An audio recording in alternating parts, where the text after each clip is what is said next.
الاول والآخر والظاہر والباطن۔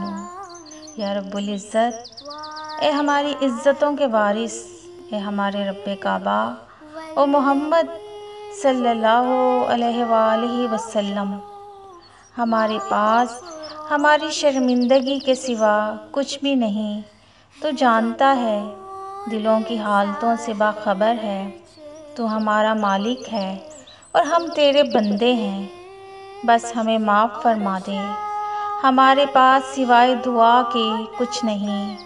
اے مالک و ملک، اے وحدہ لا شریک، ہم خاکی خطا کے پتلے ہیں، تیرے عدل کے متحمل نہیں ہو سکتے۔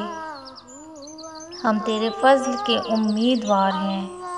آمین یا رب العالمین۔